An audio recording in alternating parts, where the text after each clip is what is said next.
The Message Talk Show is back again, back.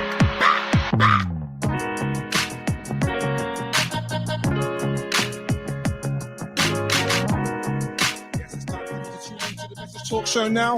The Message Talk Show is going live Thursday, 11 o'clock. It's your show, my show, our show, the Globe Show, the World Show. You need to tune in. Don't miss the show. Don't miss this. Call your friends. Call your enemies. Get a cup of tea. Get a cup of coffee. Get your breakfast. And tune in to the Message Talk Show, Thursday, 11 o'clock.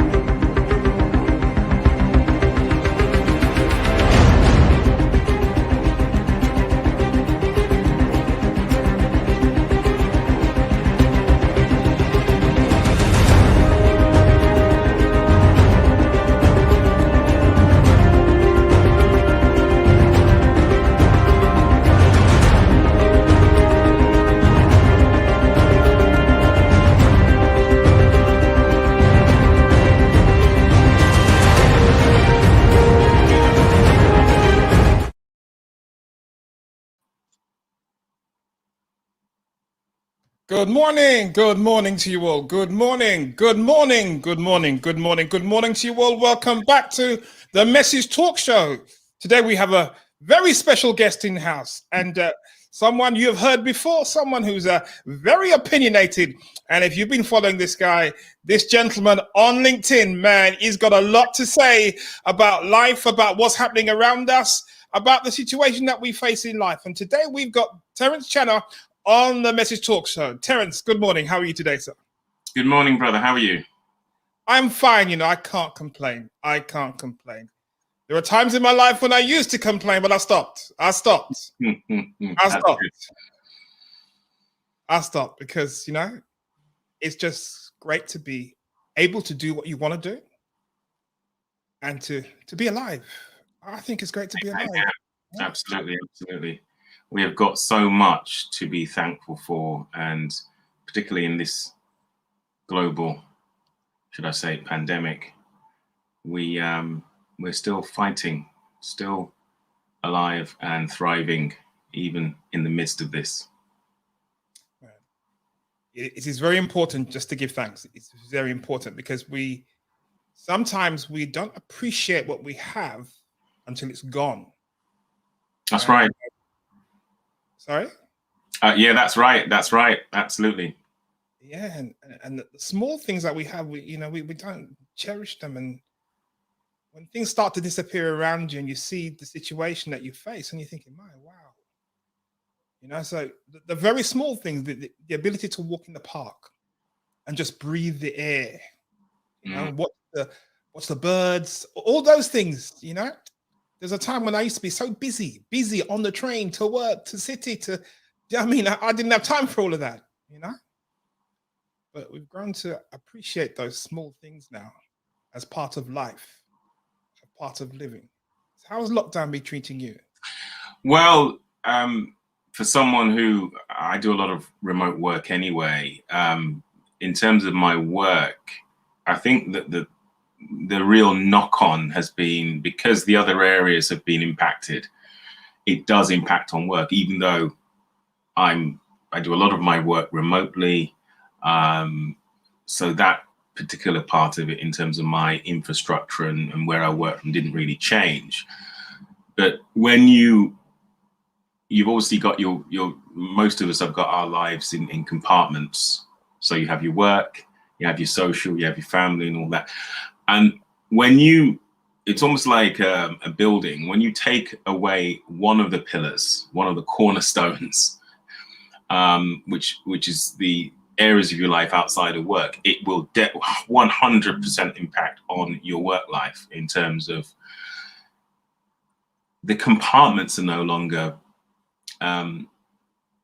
there. Do you understand? When I say the compartments, I mean it's you've got your work, you've got the other areas of your life, and then when the other areas of your life are massively impacted, even though, and I thank God for this, I thank God that I've got a home, and I thank God that I've got work. So work from home, the clue is there. Working from home, I thank the Lord I've got work, and thank the Lord I've got a home. So I'm not going to be ungrateful. But clearly, when your personal life or your social life is impacted, it's going to impact your work.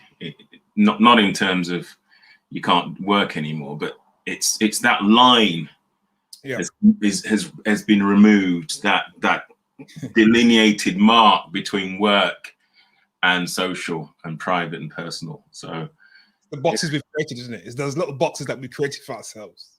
Well, that's right. That's right. I mean, if you're used to, I mean, I do a lot of work from home. So if you do a lot of work from home, you heavily rely on that demarcation line between work and social. So the gym, and for me, is very important part of my social, getting exercise.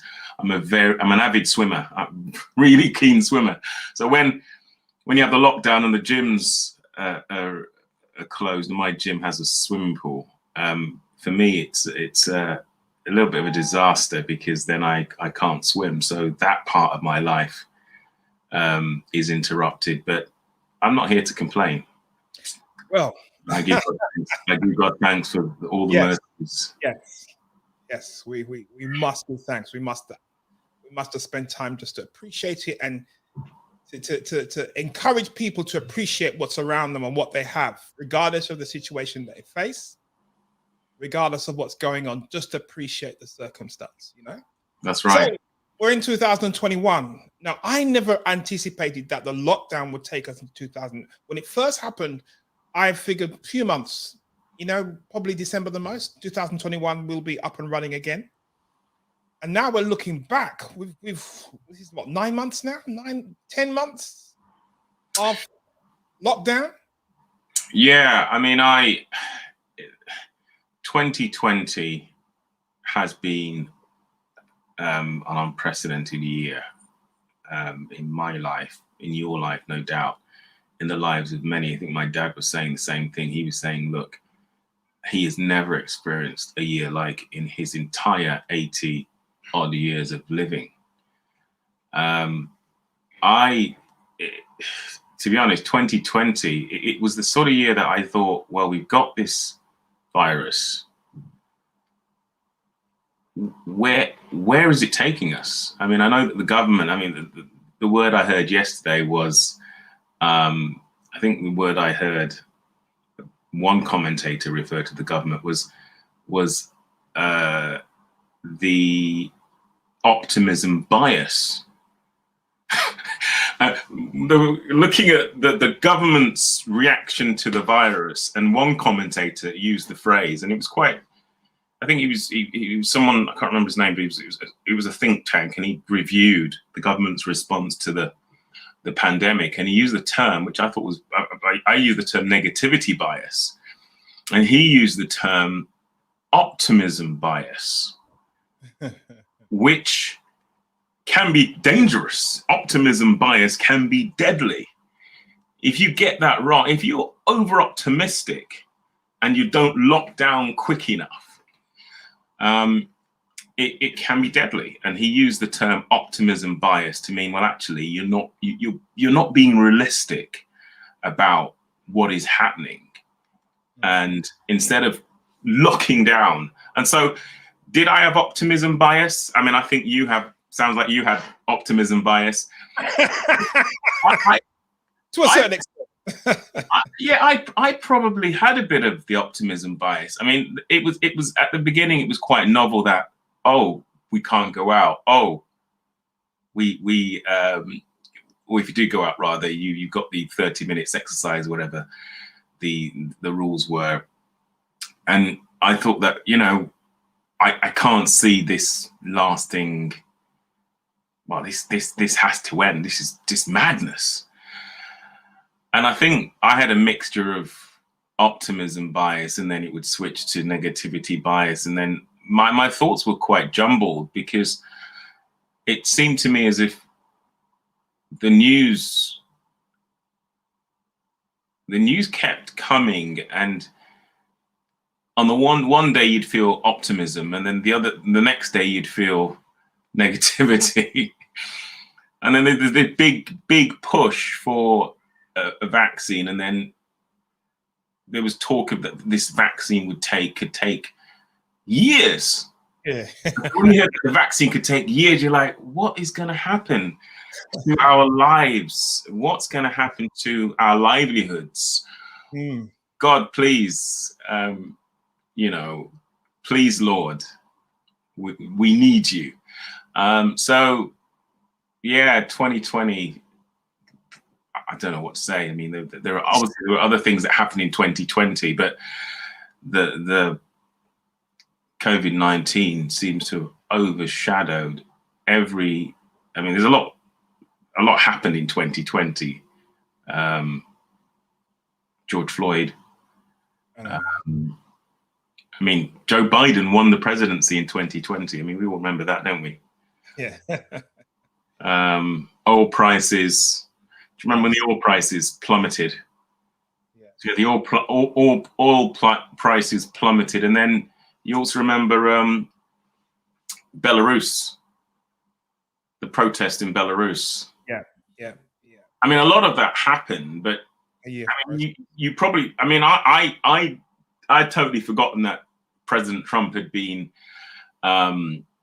acquitted on impeachment charges in 2020. I totally. I'm like, what year was that? I mean, the virus was so dominant in 2020 that I literally forgot that it was last year. You easily forgot, yeah. Donald Trump was acquitted of impeachment charges. Can you believe it? It was last year. It was last year. It was last year. And what's happening now? I mean, it's almost like deja vu. I mean, but yeah, 2020, George Floyd was a massive part of 2020. And do you remember the Abraham Accord was signed in 2020? It was the deal between the United Arab Emirates and Israel.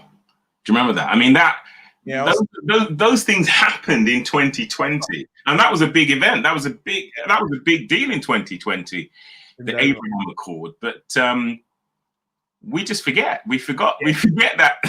I mean, that there was a peace deal between UAE and Israel. UAE recognized Israel, and Israel reciprocated by foregoing, for the time being at least, in annexing territory in the West Bank. And I, to be honest, if you ask me what happened in 2020, that's not something I would remember. I wouldn't. I think if you ask anyone, do you remember what happened between Israel and United Arab Emirates? They'd say, well, what happened? It's fairly, I mean, in any year, that would have been massive news. But most of us, we won't remember that. I mean, do you remember it? It wasn't, yeah, it just wasn't, it didn't take front page, did it? It just doesn't register. It was a very important deal. For an Arab state like UAE to recognize the state of Israel, and for Israel to pledge to forego the annexing of the territory in the West Bank, that normally would be something that we'd remember, but it's not. To be honest, it's not something that would spring to mind. If you ask me, the major events in 2020. I mean, for me, the major events in 2020, clearly George Floyd, for obvious reasons, Joe Biden's win, and obviously everything was overshadowed by COVID-19, the virus, and the virus played a part in so much in the Well, I was going to say, because I felt that COVID-19, because people were stuck at home in COVID-19, the George Floyd incident was somehow heightened in the people's minds. Yeah. Yeah, I think we discussed that in our last, when I was last on the air. Yes, of course, you had the perfect storm with George Floyd in 2020 because, like you say, and I think it was when I was watching a BBC, I think it's Zain Abadawi was presenting a program, and I think I mentioned it last time I spoke to you, two guests said, look, 2020 with the pandemic, with no sports, everyone stuck at home, was perfect to shine the spotlight. Your attention is there. We have your attention because of the pandemic, and people are restless. They can't exercise their liberties. They can't watch Premiership football. They can't watch American football.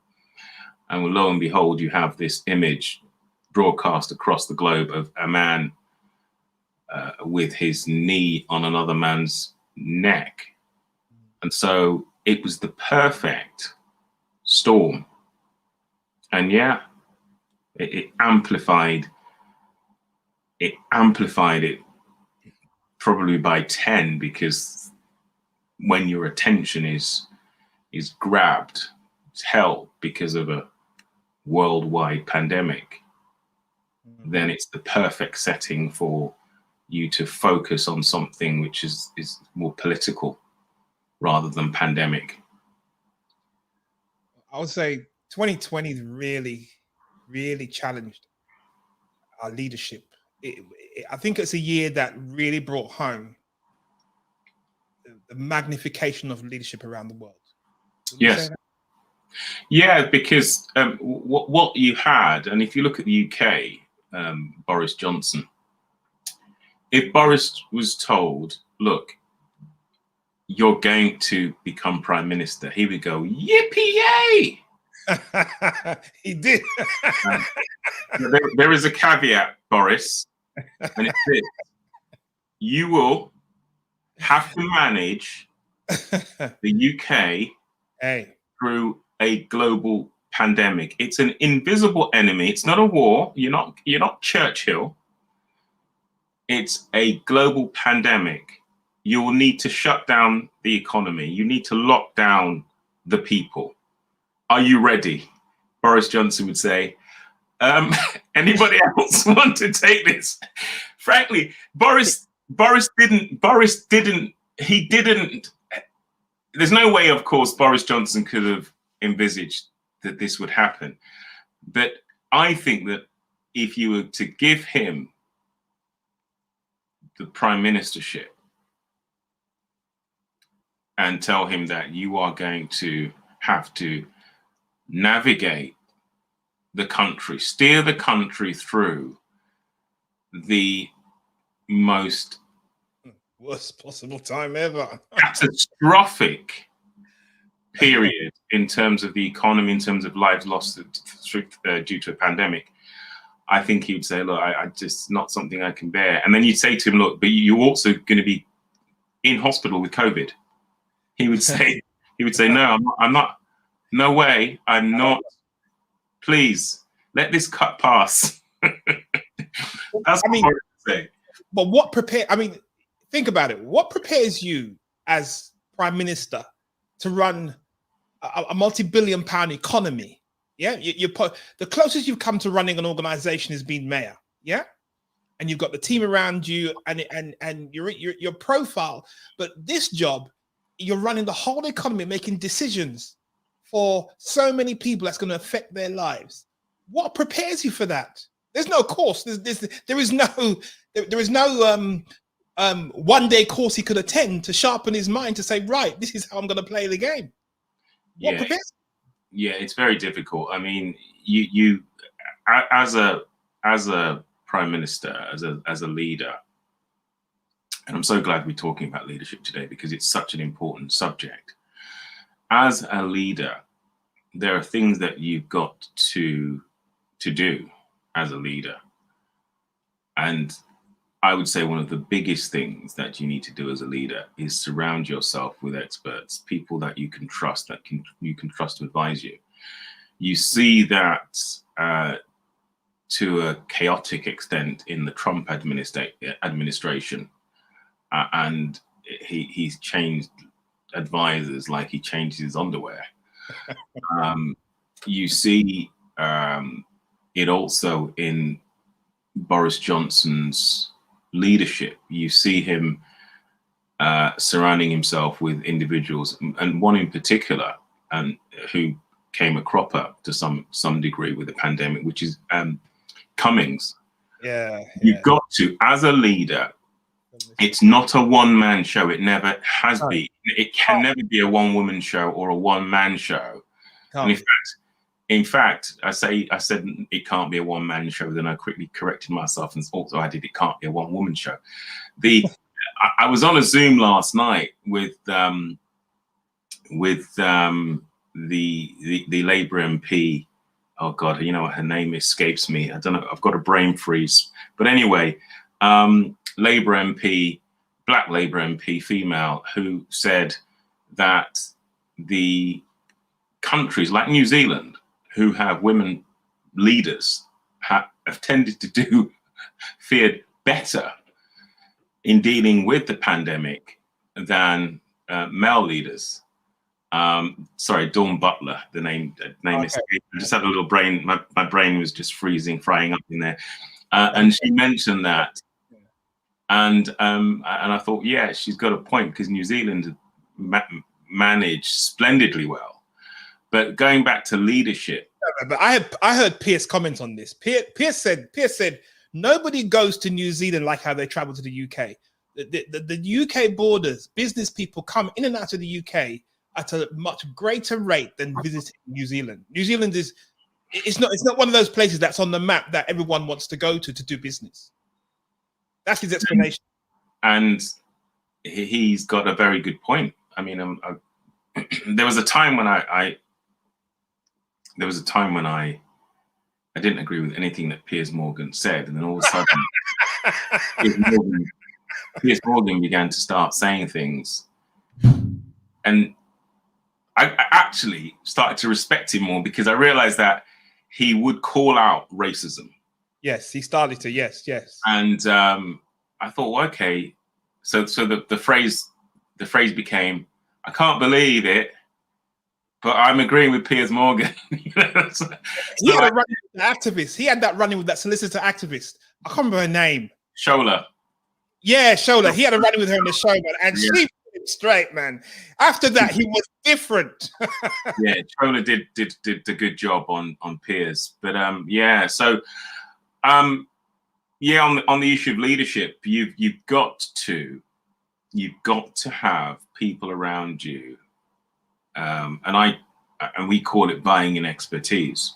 Any project, whether it be running a country, running a company, a leader has got to not be a dictator. You know, it's not North Korea, that type of dictatorial leadership. You've got to buy in expertise. So crucial that you buy in expertise. So Boris Johnson had Dominic Cummings and other experts around him that he brought in. So crucial that as a leader, you don't feel that you've got to do everything. As a leader, you have finite knowledge, finite abilities, and the greatest leaders recognize immediately. And I posted recently that sometimes you have to give your strengths a rest and have a look at your weaknesses, because it's only when you actually look at your weaknesses that you can say, actually, you know what, I'm not very good in this area, and therefore we're going to need a person to fill this role. I'm not good in this area. But ultimately, you could be an absolute genius. You're still going to need people around you that all kings, all presidents need advisors, all queens, kings, presidents, CEOs, all leaders, Martin Luther King. You need right-hand women, right-hand men. Surround yourself with these people. Well, if you're only as good as the team, but also for continuity, if you build a good team around you, it means that when you step out of the limelight, when you step out of the position that you're of the role that you're playing, your team will continue the good work that you have put in place. I mean, so you're only as good as the people that you've groomed and trained around you, or the ones you've built around you to make sure that what you're doing caters for everybody. Yeah, it has to. I mean, you've got an economy where it's multi-faith, multi-ethnicity. You've got to have the different dimensions around you so that you have everybody's views around that table, or else you will die as a leader. Yeah, I mean, in most institutions where you have leaders, most of those institutions outlive the leadership. So whether it be church leadership, whether it be leading a country, whether it be leading most large companies. So take, for instance, a company called like the Prudential, or take a church like the Church of England or the New Testament Church of God, or any institution, where it be Barclays Bank or whatever. Most of these institutions will outlive the leadership. So the United States of America will outlive their presidents. So the idea is that, as you just said, what you've got to do is you've got to be able to hand over the reins, whether it be through you serving your tenure, or even if you are deposed through some political event.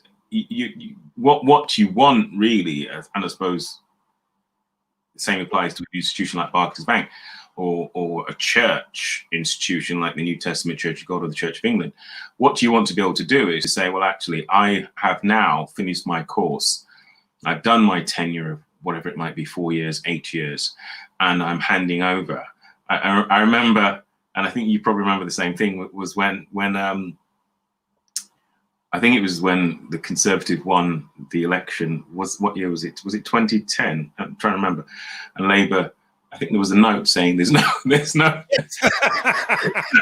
left a note. Sorry, there's nothing. Left a note saying, really sorry. It's like going to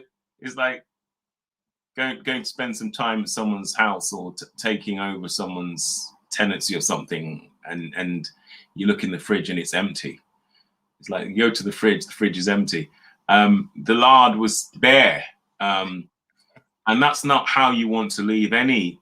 No. You don't want to leave. I mean, we've had cases where leaders have, and Philip Green is a notable case, where leaders have left institutions, businesses in dire straits, stripped them, and that's why Philip Green. When you mention the name Philip Green,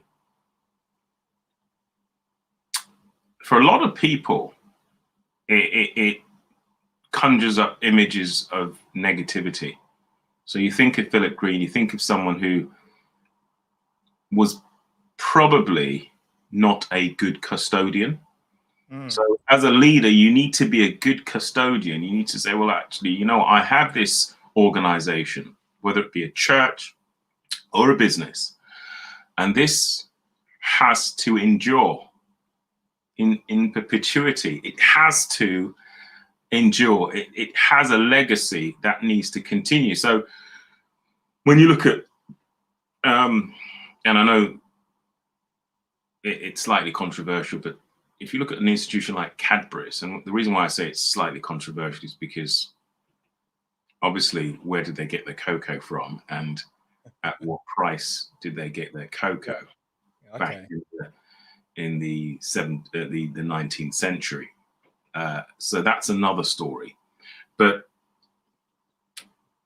institutions like Cadbury's, the whole point was to not just have a company that produced great chocolate and treated their employees really well, but engaged in charitable trusts and endured. So Cadbury himself, although he had shortcomings, would look back now, if you were here today and he heard that Cadbury's was coming back to England, because Cadbury's is coming back.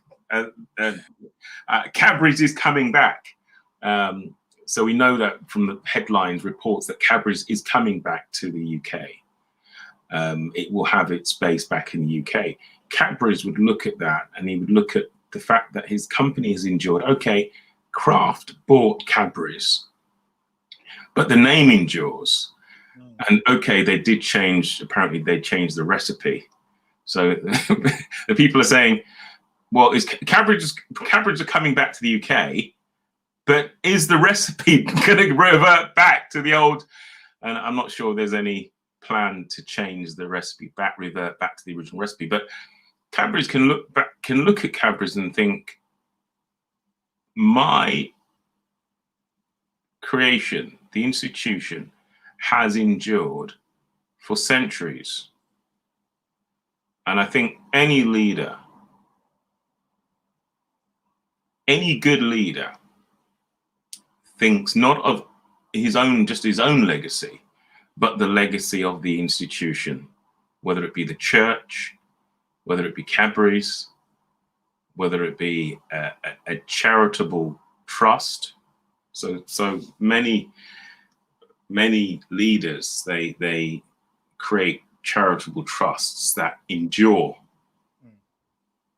Spend the tax money. But there's a difference between leadership of a private enterprise as opposed to public office. There's a big difference between the two. The demands and the expectations of public office are much different from private enterprise. Sure, but a lot of the basics are the same though, because when you're in leadership, you have the basics of aims and objectives, goals, targets, success. Ultimately, any leader has got to ask him or herself, what is the definition of success? What is a successful tenure? Always. I mean, I run projects, I run legal cases, and at the beginning, one of the things I ask my clients is, what are you seeking to achieve by this? What is your desire? What are you seeking to achieve? And that applies across the board in any sort of leadership, whether it be public or private. You have to ask yourself the simple question: what are we seeking to achieve? Is it achievable? Are these measurable goals? Are they achievable? How do we define success? You have to always, in any project, you have to ask yourself. I mean, I ask myself all the time, every project that I run, legal case I run, I ask my clients, I say, what are you seeking to achieve? And with some clients, they say, I want that officer to pay a part of their salary for what they've done. I'm like, sorry, that's not an achievable goal. I'm not here to seek to achieve that. That's not a realistic goal. That is not an aim and objective that I can subscribe to. So once you've defined what your definition is of success, i.e. aims and objectives materializing to success, they've got to be achievable. Then you know that your in terms of the judgment, in terms of whether you've succeeded or not, will be defined by that. All leaders have to have a definition of success. You have to have from the get-go, you must define what constitutes success. So you start out aims and objectives. Are they measurable? Are they achievable? That's true. Well, Leon's just dropped something in the chat, and he said that we have too many positional leaders, guys who occupy the position rather than pinnacle level leaders. So we have too many guys chasing the position. So when they're in the position, it's almost like, what do I do now? Where do I take this to? How do I take it to the next level? Sure. I mean, I see what Leon has said here. It says, good convo, gents. Thanks a lot, Leon. We have too few pinnacle level leaders and far too many positional leaders. I may have to ask Leon exactly what he means, but let's try and interpret that based on what we think he means. And it could be that what he means is, and correct me if I'm wrong, Leon, but it could be that what Leon means is too many people just in position. Rather than real leaders. Now, you can be a de facto leader, and de facto leaders are the best leaders, because de facto leaders are the ones that have never craved, or arguably haven't craved, position, but they are walking in leadership, i.e., they walk they talk the talk, they walk the walk, and they're doing the cause behind it. Yeah. Well, they're de facto. They are breathing, speaking, walking, talking leaders, and much of the time they say, "I'm not looking for leadership position," but they are a leader. It's everything about them. They're doing it, and they say, "Well, I don't really need a title." And occasionally, you say, "Well, actually, you need a vehicle for what you're doing," and you then become a leader of an organization, because your walk and your talk is leading you only in one direction, that you have to be a leader. And I think Nelson Mandela is a good example of that. I haven't read Long Walk to Freedom. I think that's the title of the book. Correct me if I'm wrong. But it wouldn't surprise me if Nelson Mandela said, "Well, actually, my dream was never to become the president of South Africa. It was never my dream. I just did and said what I said based on my conviction that you need to let my people go." Nelson's no ordinary leader. No. The price he paid for where he ended up, he's no ordinary leader. That's not the average leader that we create. Well, I mean, I posted on LinkedIn not too long ago, and it was Martin Luther King's birthday, and I just couldn't let Martin Luther King's birthday come and go without paying tribute to a man that has influenced us all. And I said, I'll read my post. My post went as follows: being a leader like MLK is about being brave, not fearless. Stress that. It's about being brave, but not fearless. It's about being prepared to take risks and fearing harm, even physical harm, arbitrary arrest, detention, or death, but not allowing your fears to defeat you. Very few leaders attain this. And I think that rings true. If you're looking at Martin Luther King, you're looking at Nelson Mandela, you're looking at people like Steve Biko, you look at any of these leaders that have attained that high level of self-sacrifice. And it's important to stress, it's not like they're fearless. These are men that are afraid. but not afraid to the point they're retreating. These are the greatest men, not madman that say, I'm not no brother me. I'm not talking about the madman that really don't know. Or the madwoman. I'm talking about people who will say, actually, I'm aware of the risk. I am afraid. This does scare me. I do not have a spirit of fear, but the fact of the matter is I'm a human being, and fear is a natural part of the psyche. And in fact, it's part of your self-defense. If a child is not taught to fear certain images, like a snake, as opposed to a frog or whatever, then the child's life will be in jeopardy. If that child is not taught to fear fire, that child's life will be in jeopardy. So fear is a natural, instinctive self-defense mechanism, fight or flight. That trigger has got to be triggered through the natural, God-given fear. And let's not misinterpret scripture.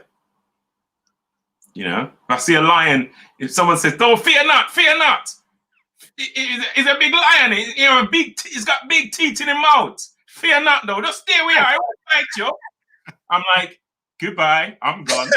I'm afraid because God gave me fear so I can run, save my life. So when we talk about leadership, leadership isn't about being fearless. Leadership is about, yes, having a fear, but not allowing the fear to defeat you. So the likes of Martin Luther King and Nelson Mandela, of course they had fears. But the great thing about these men, and also the women, you look at the women, like the women that were involved in liberation struggles in Nigeria and Jamaica. Women played massive, we know of Nani in Jamaica, folklore and history. We know of great women, female leaders. It's not about, I don't have a fear. Because if you tell me you don't have a fear, I'm going to say you need a psychiatric assessment. You don't have a fear. It's normal. But it's about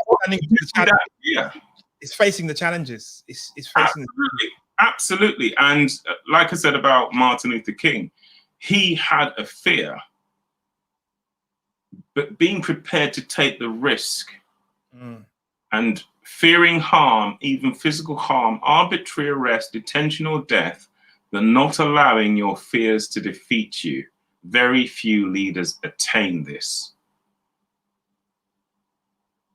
It's a mark of an extraordinary leader is to be prepared to risk death for a cause. And we know that, particularly if we're talking about the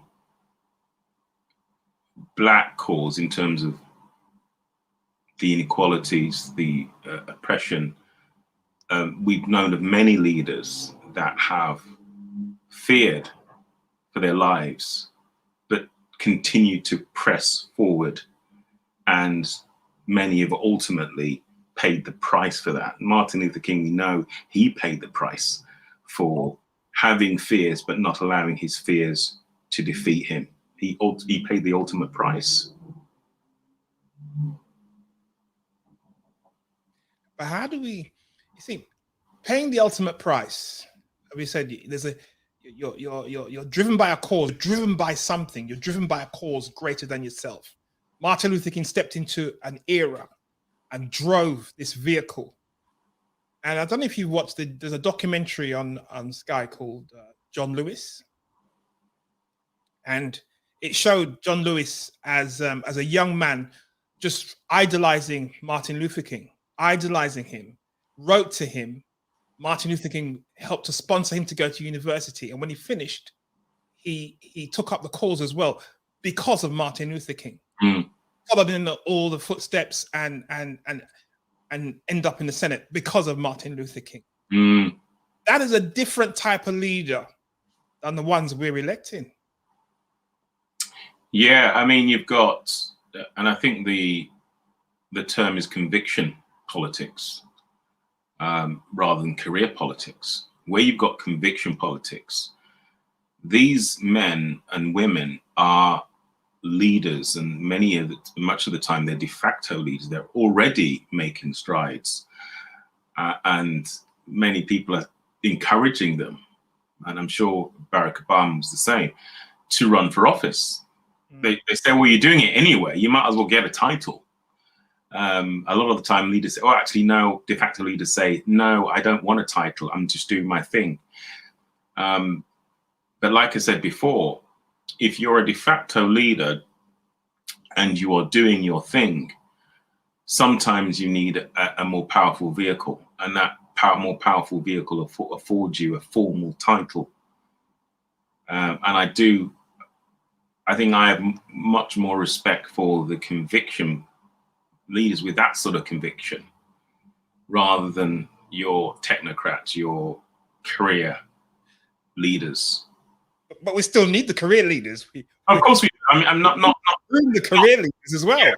I mean, not everyone's going to be that type of conviction type leader.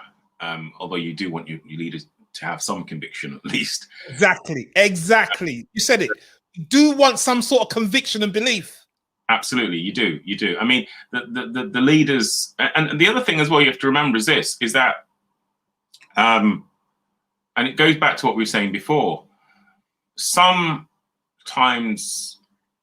leaders have a powerful galvanizing effect, but when it comes to the everyday running and proper leadership, in terms of running an organization, they fall down.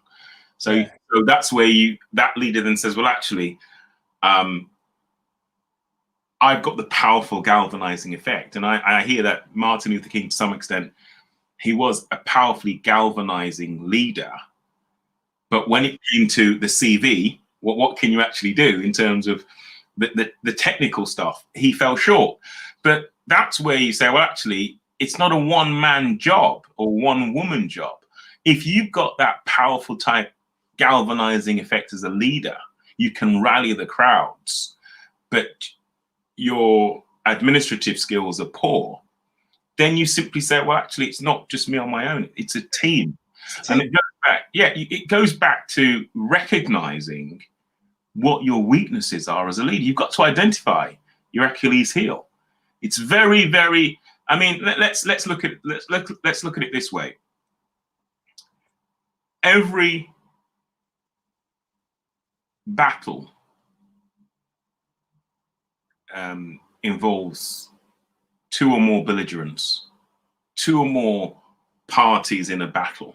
I don't know if you've seen the Vikings. That's an interesting series. And I like to draw analogies with the Vikings series because I see warfare. You've seen the Vikings. Have you seen it yet? I have not. You've seen it, yeah? You've seen the Vikings? Yes, I've seen the Vikings, yeah. Yeah, brother, don't be shy to admit you've watched the Vikings. Don't be shy. I've watched it, and yes, it's well, it has a certain rating, but when you watch something like the Vikings, which is loosely based on historical fact, and you see Bjorn. Now, Bjorn, I tell you now, Bjorn Ironside, and then you got the Boneless. This is a spoiler, so if you haven't watched this series in the Vikings, please just cover your ears. But I'll try not to spoil it for you too much. But strategic warfare in that series is off the scale. And when you're looking at leadership, my word, for me, that series is all about leadership.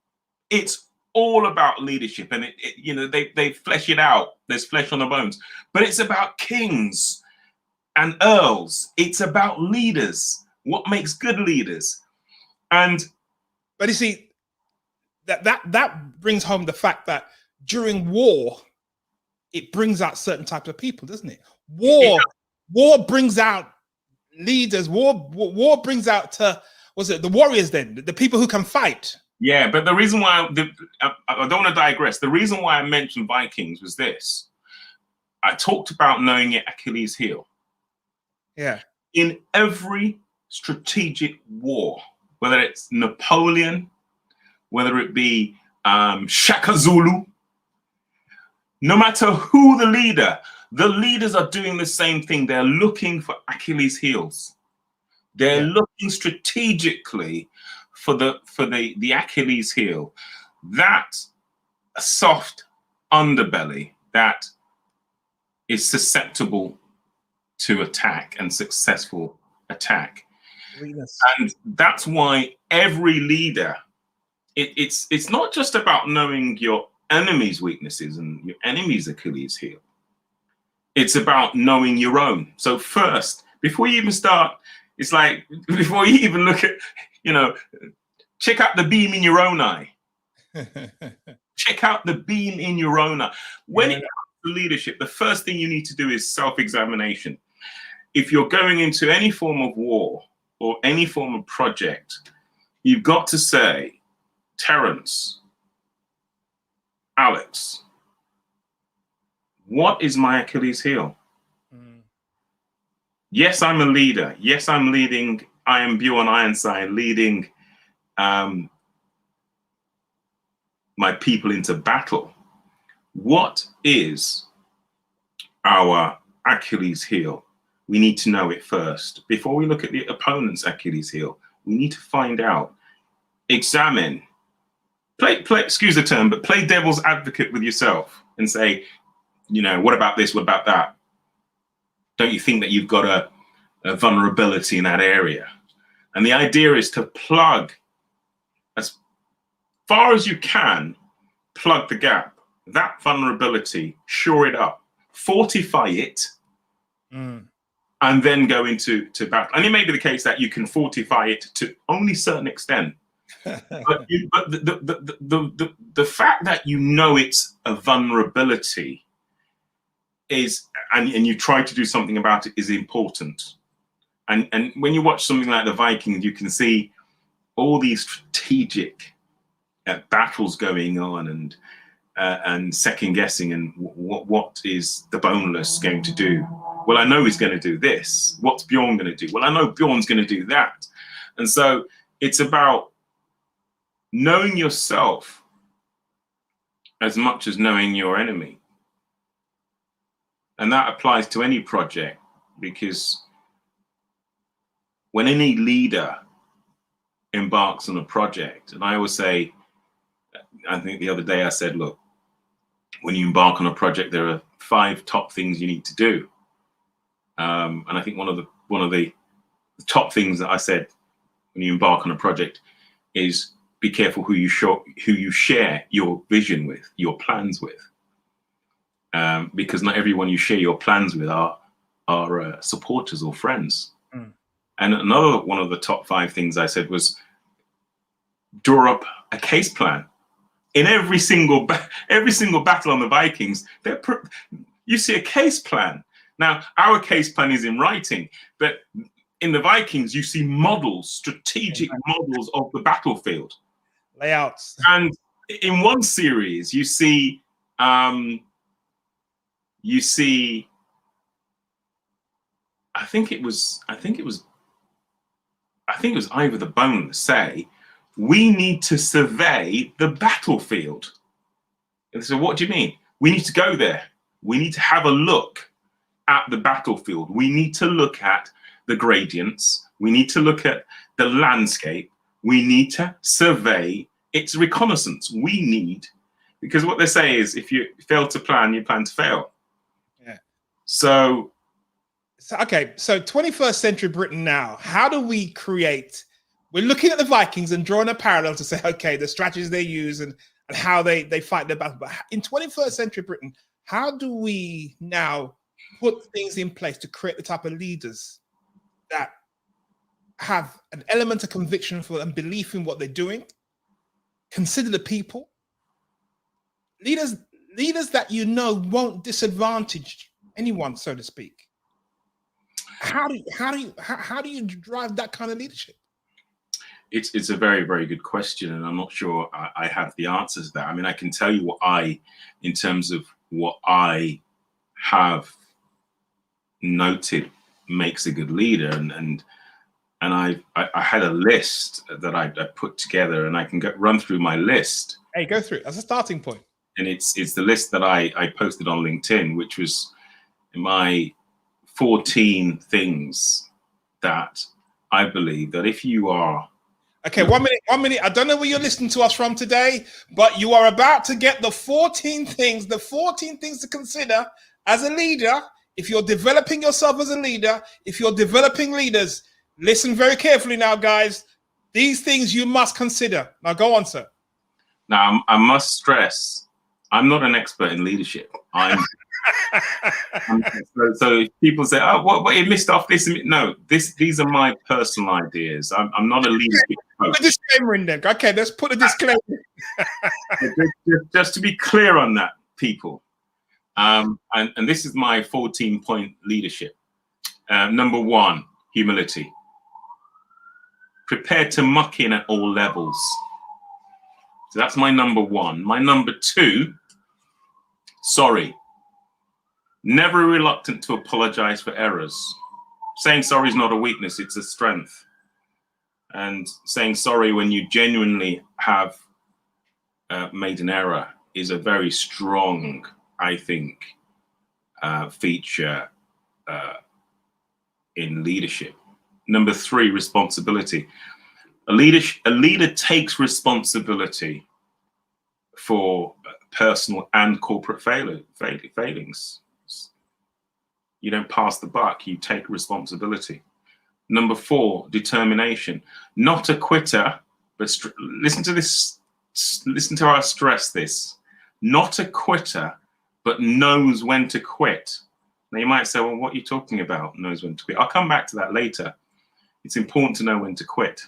And some of you, I think when I elaborate on that, will understand. Number 5, inspirational.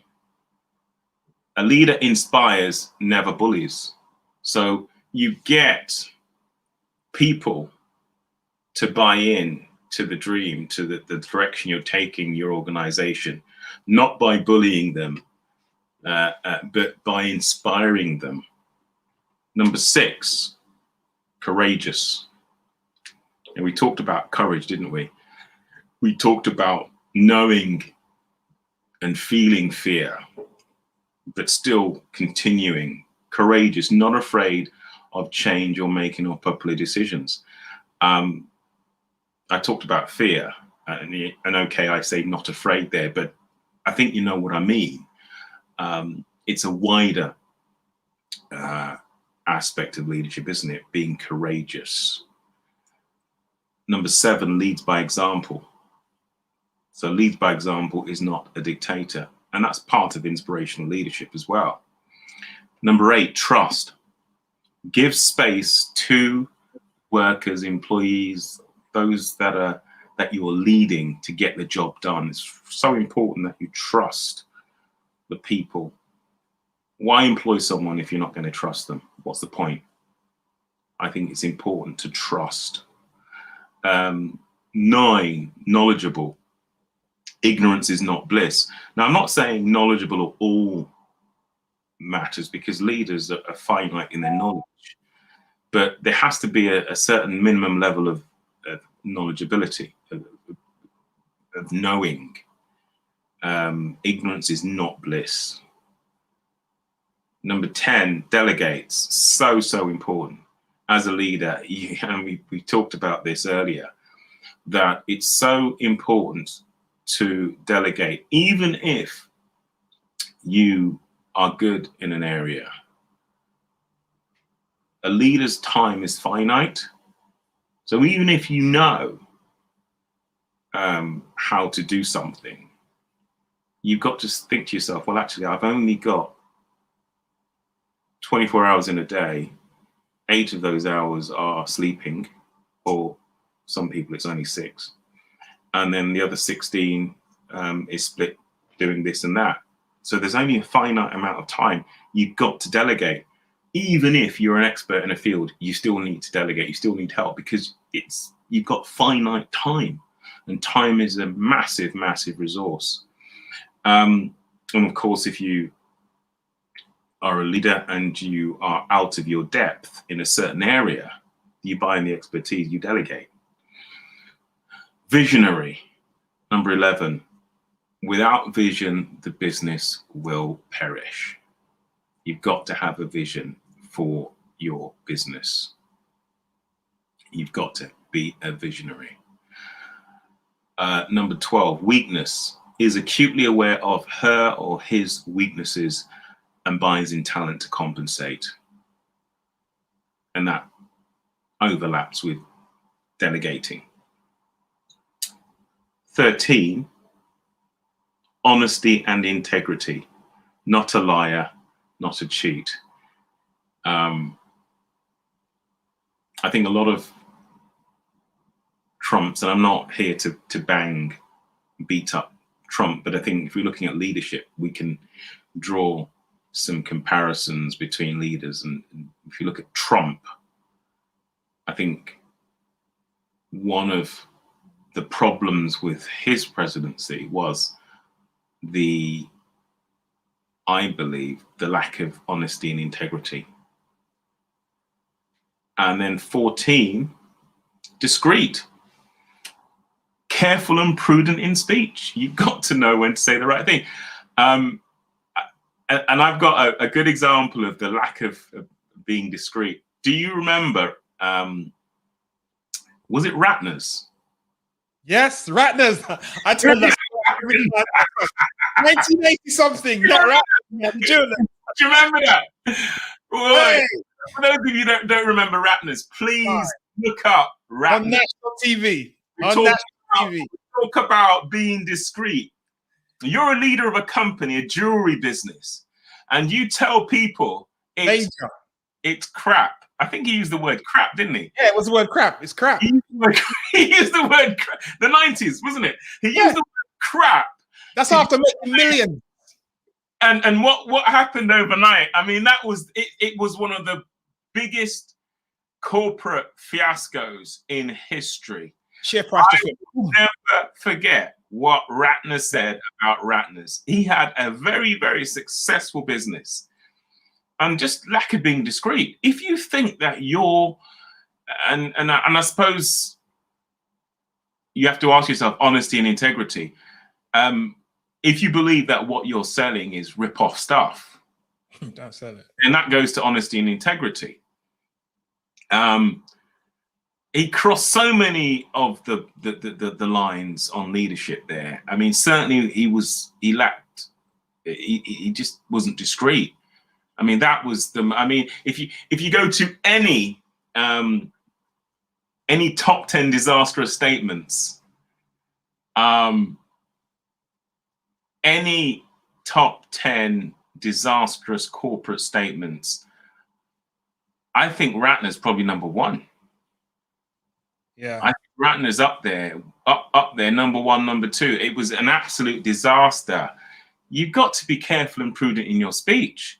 And we know that Elon Musk has fallen foul of that with tweets. We know certainly President Trump was President Trump. He brought it to a new level. He brought it to a new. I mean, you thought before, we thought, yeah, it's like 9.99 Calvin Smith 100 meters. That was wow, 9.99 Calvin Smith, Carl Lewis, wow. And then you have a young man from Jamaica by the name of Usain Bolt. Wait, raise it to a new paradigm, a paradigm shift. And that's what Trump did with his prudency in speech. Trump took it to a new level and said, look, the textbook is being thrown out the window. I don't really care. I can say what I want. And in fact, Twitter, because Trump became the tweeting president. Yeah. No, I mean, Trump came at a time when social media, and especially Twitter, was very much the vehicle of communication for a lot of people. But it hadn't been until Trump the vehicle for communication for world leaders. Certainly not. And certainly not in a personal capacity. We're not talking about official. We're talking about Trump on his phone. Personal, yeah. In bed, on his phone, with a disobedient thumb. Just a madman, excuse me. But I have to say, he brought it to he was like the Usain Bolt. Like, forget Calvin Smith with 9.99. I'm a 9.58. I'm bringing it to a new level. So Trump, man, number 14. He was an absolute walking disaster for number 14, being discreet, absolute disaster. And I'm glad that the reset button has been pushed. Let me just check. Leon just pushed something out from a while. I need to quote this. He just given you a quote from The Art of War. If you know the enemy and know yourself, you need not fear the result of 100 battles. If you know yourself but not the enemy, for every victory gained, you will also suffer a defeat. If you know neither the enemy nor yourself, you will succumb in every battle. That's just reinforcing what you were saying. You know what? I think, thank Leon for that. And I think was that from The Art of War? That's a direct quote from me, is it? Yeah, exactly. I mean, that's a great quote, Leon. Thank you very much for that. I do appreciate it. And it reinforces what I've said, which is you look at every battle, and it's just it is the art of war. And that art of war is not just for literal battles, but it's also metaphorical, isn't it? It's for battles that you may face with projects. Yes. Battles, because ultimately, once we are living and breathing individuals, we embark on projects, whether that project be Morrison's Get the Shopping. There's a thought process that goes into virtually everything that we do. So what do you do when you go shopping? Well, you plan. How do you plan? You have a shopping list. You have items. What's the aims and objectives? The aim and objective is to travel. So you've got to logistics, travel. And you can see that in everything we do, there are basic principles that apply to anything that we do. And there's no point going down to Morrison's for shopping or Tesco's and you don't have a bag. No. What are you talking about, man? You can buy a bag. You don't bring a bag. You didn't even bring a bag. You can buy a bag, my brother. No, they're not selling no bag anymore. You go there, they're not selling any bag. You never bring your bag, and you never bring your token for the trolley. So no trolley token and no bag. You're not planning properly. So we know that every aspect of our, even the small mundane aspects of our lives, require some planning. I mean, and resourcing. You've got to resource. The token is part of the resources. Yes. The bag, the bag is, we could say as an analogy, the bag is transport. It's how you convey logistics of getting the product from A to B. Even the product. Delivery. The shopping trip. Right. If you give that to I'm not an expert in business, and I'm not going to pretend that I'm some guru in business, but I can, like you, I can see things, and I can see that if you said to someone like Bill Gates, and for you anti-vaxxers out there, I'm not talking about vaccination. I'm just talking about his business mind. Okay, so don't beat me up for mentioning Bill Gates. So if you take someone like Bill Gates and you say, Bill, can you break down what it is to go on a shopping trip from a business perspective? And he will give you the minutiae of what each step means. So what's she doing now? She's writing her shopping list.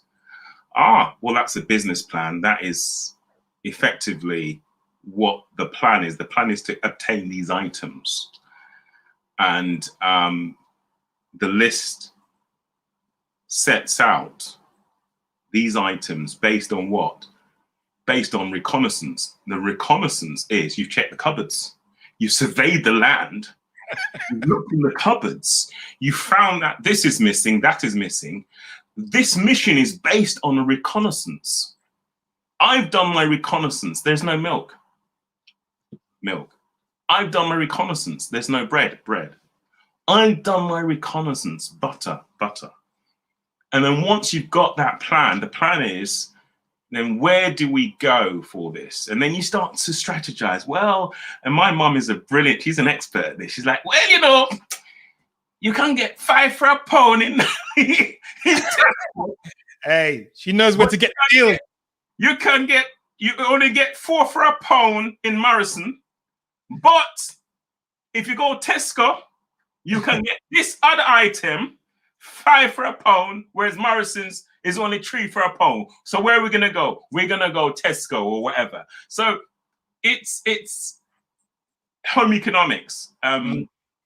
Someone like Bill Gates, Warren Buffett, or any of these leaders will be able to look at a shopping list and a shopping trip and break it down and say exactly what each activity involves. So from reconnaissance, looking through the cupboards, through to the shopping list, which is the business plan, through to the execution of that business plan, i.e. taking your bike or the car or whatever to the shopping and physically delivering on that, whether it's yourself or whether it's someone else. So yes, I'm not sure. I think that's still part of leadership, isn't it? Planning. Well, that's true. That's the original planning. Let me just acknowledge some people here for some quotes for helping us along. Rosalind has pushed up all the 14. She has attempted to put up the 14 leadership qualities that you went through earlier. Thanking you for that, Rosalind. And she said trust. I'm going to quickly go through them again. So number 1, humility. Yes. Number 2, saying sorry. Number 3, taking responsibility for failings. Number 4, determination, not a quitter, but knows when to quit. In fact, I think we need to go back to number 4, knowing when to quit. 5, inspirational, inspires, never bullies. 6, courageous, not afraid of change or making unpopular decisions. 7, leads by example, is not a dictator. 8, trust, gives space to workers to get the job done. 9, knowledgeable, ignorance is not bliss. 10, delegates, knows when to. 11, visionary, without a vision, the business will perish. 12, weaknesses, and we talked about knowing your weaknesses and buying in talent to compensate for your weaknesses. 13, honesty and integrity, not a liar, not a cheat. And 14, don't do what Ratner's did, be discreet. Be careful and prudent in your speech. So there you go, Rosalind, just to recap. So you've got them all. Someone said, don't forget accountability. Accountability, yeah, absolutely. Accountability, I suppose accountability and responsibility ties in. I mean, I've said responsibility. We could say responsibility and accountability. It's about taking responsibility for corporate and personal failings, being accountable. Absolutely, ALAG. Okay, thank you. And then Leon came back in with trust, but you did have trust up there. So yes, I've got number 8, trust. Give space to workers to get the job done. And it could, Leon's just reinforcing trust. He said number 8 is trust. Yeah. Yes. Can I just quickly touch on something that I posted on LinkedIn not too long ago? And my post, can I read my post? Yes, quickly, man. Time's upon us now, and I want to shut the show down. But go on, I'll let you on this occasion. Go on. Okay. Basically, I'm not going to read the whole thing. I'll just simply say this: leaders also need to know when to quit. And then you say, well, actually, what do you mean? In every battle, I'm not saying quit and give up entirely, what I mean is there are times in a battle when you need to retreat. There are times when you know that actually this is flogging a dead horse, and it's strategic that you retreat and you quit. And I'm not saying you're a quitter as such, but you need to know when to cut your losses. Run.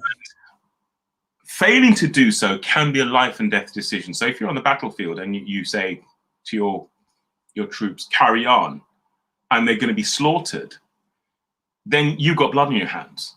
You need to know when to cut your losses. Doesn't mean you're a loser as such, but you need to know damage limitation, when to mitigate your losses. I'll leave it at that as a final point. Well, I was thinking, as you said that, that's a point where I think Donald Trump kind of didn't know when to quit, when to just. Yeah, great point.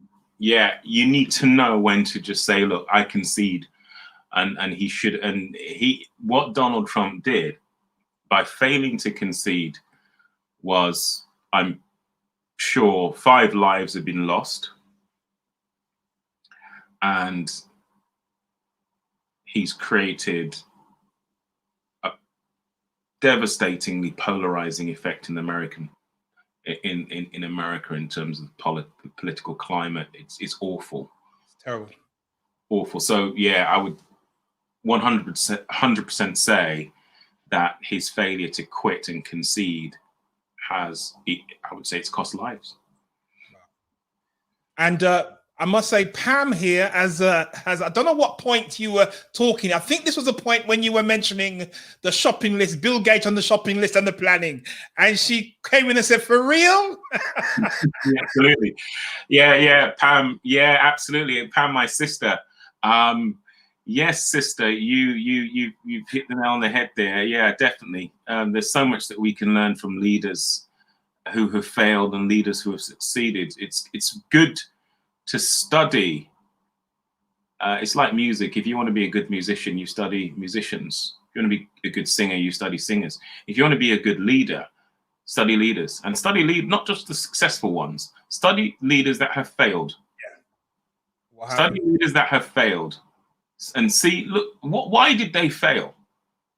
What did Trump do wrong? What did this leader do wrong? What did that leader do wrong? You can learn from losses. And in fact, if you look at plane crashes, sorry for being morbid, but there's always an accident investigation where you learn from disaster. So, yeah. And Ros says, lead by example. I don't know if you had that one on, lead by example.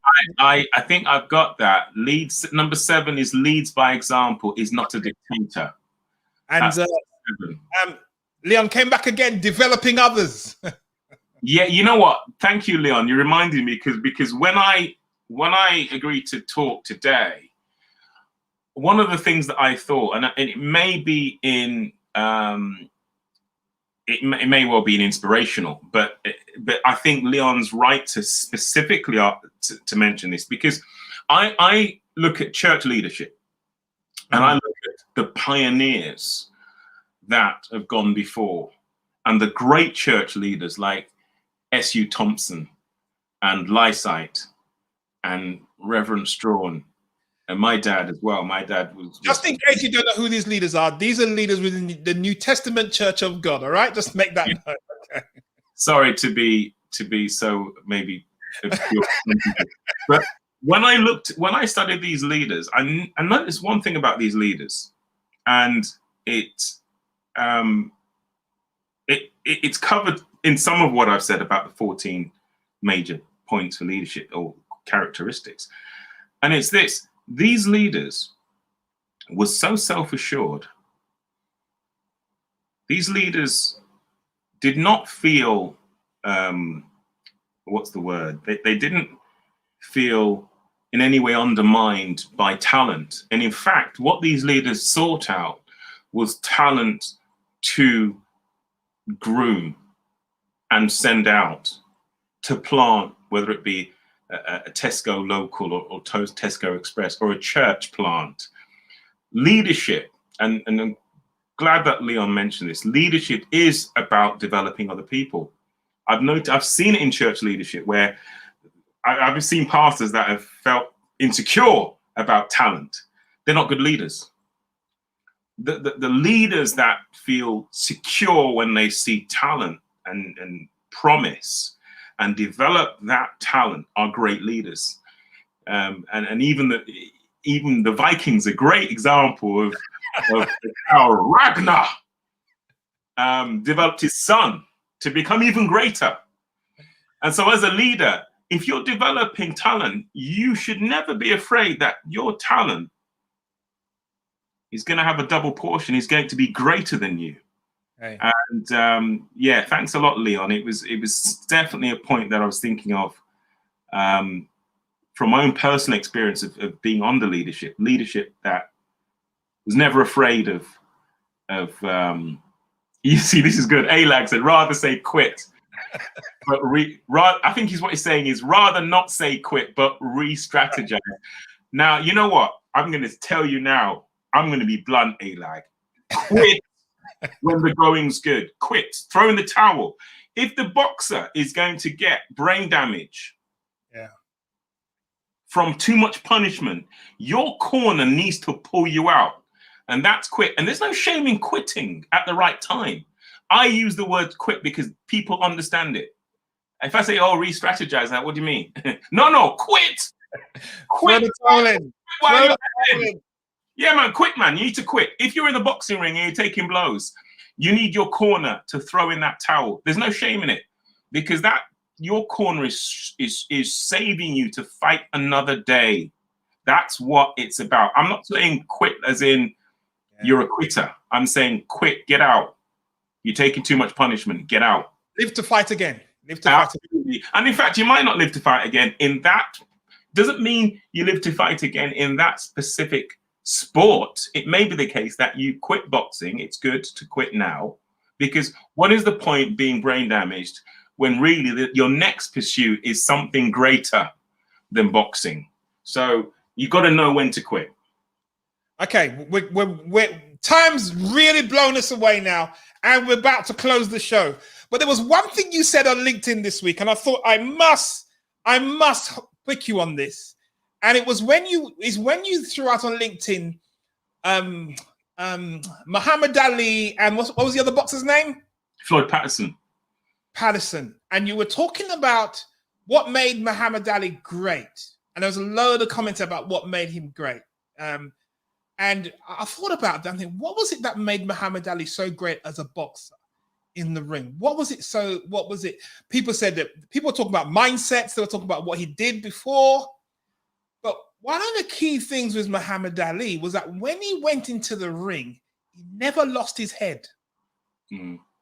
It appeared as though the strategy that he had from the minute he decided he was going to fight you, the strategy that they put in place from day one promoting the whole event to the minute he got in the ring was mapped out the whole process. There was not a miss in the way he delivers his knockout punches. Yeah, I mean... And the tactics. Yeah, I mean, one of the great things about that type of psyche, that type of mentality, is when you look at that photograph that I posted on LinkedIn, you see Muhammad Ali, and you can find this photograph online. Muhammad Ali is in a pre-fight conference, I believe, with Floyd Patterson. And Muhammad Ali has his eyes closed and his head leaning on Floyd Patterson as if he's sleeping. And that is a fantastic shot because I then said at the end, as a caption at the bottom of that photograph, that Muhammad Ali won most of his fights before the fight started. It was a mental battle that he would win before even entering the ring. And so it says a lot, doesn't it, about where a battle can be won and lost. Many times, battles can be won and lost in the mind. And Paul says, be it talks about renewing your mind, making sure you have a certain mindset. So yeah, great. It's great to study people like that and their strategy. Okay, guys. Folks, we thank you so much. I mean, you've had such a response today from the public. A-Lag has just come back at you. Let's close the Yeah, definitely. Definitely, I agree. Confidence and boldness. Courageous is what I said. But yeah, amazing. Thanks a lot, Alex.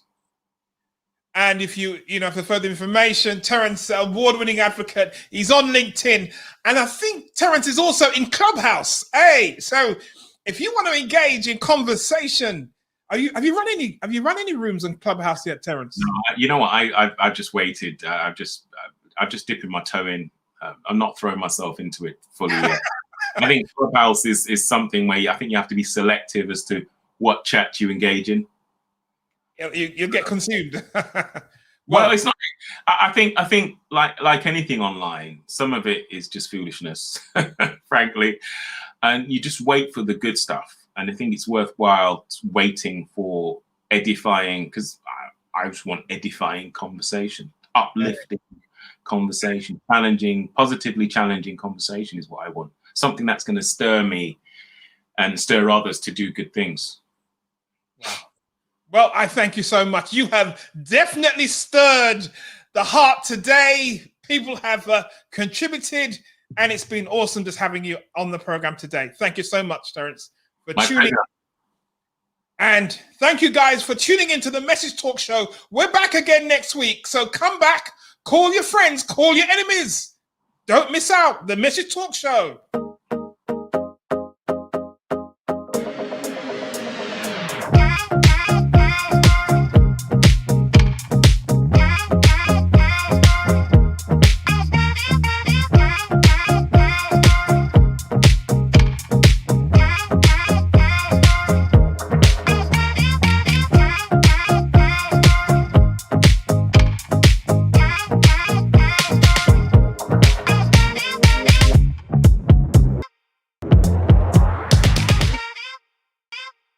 Miss the show, you gotta be on the show.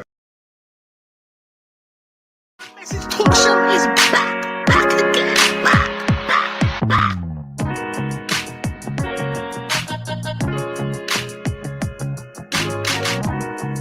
Yes, it's time for you to tune into the Message Talk Show now.